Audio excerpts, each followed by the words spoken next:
Hello, it's Simon Zutshi here. In this property education video, I want to share with you the news about the recent government announcement about the changes in planning permission required for serviced accommodation, or as the government call them, short-term lets.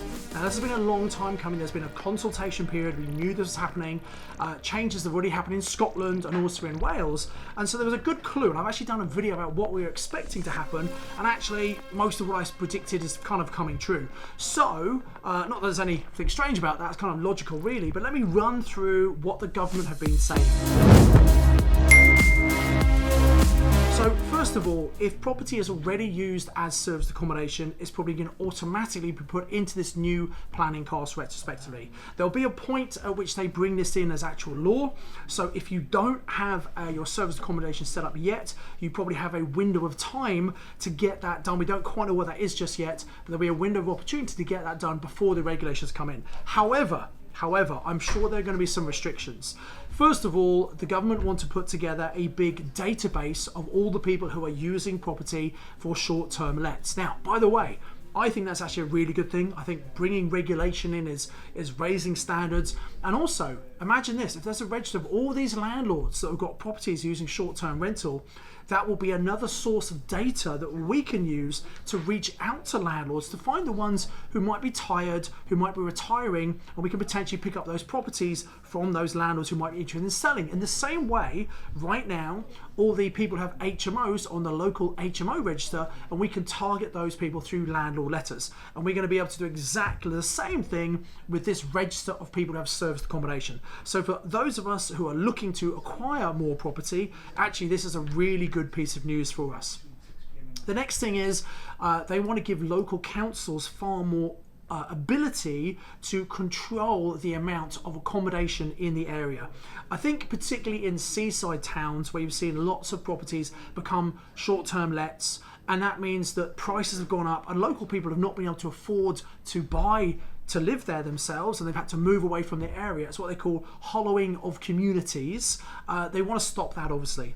So I think in certain seaside towns and resorts, there's going to be far tighter restrictions.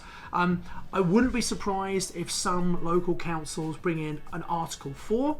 Now, Article 4 is where you take away permitted development rights. So I think there'll be some restrictions, and if you want to have a new serviced accommodation unit in an area, you'll have to apply for planning permission. They'll probably reject it. They will have criteria. If you meet the criteria, you might be able to get it on appeal in exactly the same way as we can do with an HMO. I think also something we predicted in the last video is going to come through as well. Given that they're going to do a register of all the owners of this accommodation in the same way that they do with HMOs, I think they're going to introduce some safety requirements as we have for HMOs. So I'd be surprised if we didn't have things like fire doors fitted to bedrooms and between bedrooms and living rooms. I wouldn't be surprised if they request an interlinked smoke alarm, fire escapes, etc. And all of this I think is really good. It improves the quality of accommodation. It reduces the risk of people having fatal accidents as a result of fires. But there's going to be a cost. There's going to be a cost to implement these changes. Now, if you're taking a property and converting it and you're doing it at the beginning, great.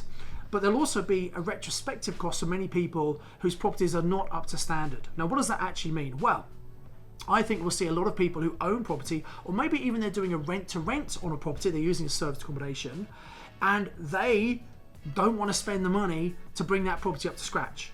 And so I think for that reason, I think there'll actually be a decrease in the amount of accommodation being offered for short-term rental. So what does that mean? Well, there's a really high, strong demand for this type of accommodation because it's more cost-effective than staying in a hotel.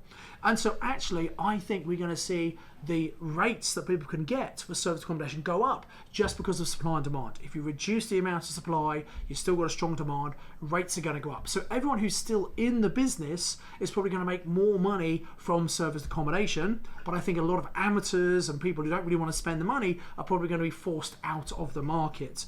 I also think they might have some restrictions. So if you have like a block of flats, for example, and you are renting out one of the properties in that block of 4 or 6 units and everyone else is residents, I think they'll say you can't do that due to the new planning requirements. Because really, if you have a short-term rental, it's a lot of noise and changing tenants. That's a disruption for people who are living there. Whereas if you had the whole block and they were all used service accommodation, I think that'll be fine. And actually one of the strategies I'm doing this year is apart hotels. That's where you actually look for a former hotel, bed and breakfast, that kind of property that's a C1 planning classification, and you're not actually changing it from C1, you're keeping it C1, but you're just taking out the communal area, the bar area, the dining room, taking out the kitchen and maybe the owner's quarters, turning those into rental units until you're increasing the number of bedrooms you get in that unit. Very often these properties are owned by people who are tired and they had a bit of a difficult time during COVID and they just don't want to do it anymore. They're often owner operators, they live in the property, they're greeting the guests, they're doing the cleaning, they're making the breakfasts, they don't get any chance of holiday, they just don't want to do it anymore. That's why there are so many bed and breakfasts available on the market right now. And we can take those, we can increase the number of units, we can make them far more profitable than existing owners, and you don't have to be there. You want to set up the hotel as a self-service, automatic digital check-in, those kind of things, so you don't have to be on site. You'll have security cameras and it's good to have someone local who can go and sort out any maintenance and those kind of things. You'll need cleaners and housekeepers on location to do the changeovers. But you don't have to be there, and that's really important because I believe if you're investing in property, you don't want to become a full-time landlord. You don't want to be operating the property. You want to be a professional investor making money from the property. So changes are coming to the world of serviced accommodation and also to short-term rents, short-term lets as the government call them, and it's going to come out very, very soon. So the government's made this big press announcement, so expect it's going to come into law very soon, and it's going to affect your area. So the message from this video is, don't think that this is bad news. This is actually good news. This is professionalizing and cleaning up the rather unregulated industry that was serviced accommodation previously. This is going to get rid of some of the amateurs and leave room for us as professionals who are doing things properly to make even more money from doing this strategy, providing much needed accommodation, which is much more cost effective than hotels and more like a home from home, and people want to stay there instead of going into a hotel. So I do hope this video has been useful. Now if you like the video, please hit the like button.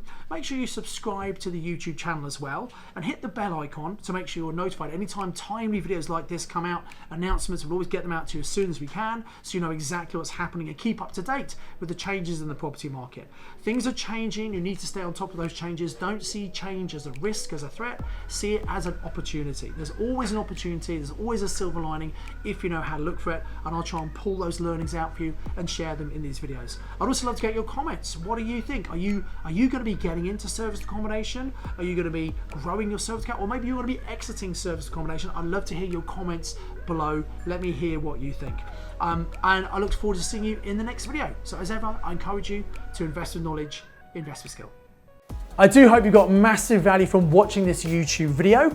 I'd encourage you to click on the link below to come and do the online training with me. And I've got another video lined up for you, which I think is also going to be really useful that you should watch once you've registered for the online training with me. So invest with knowledge, invest with skill. I'll see you very soon.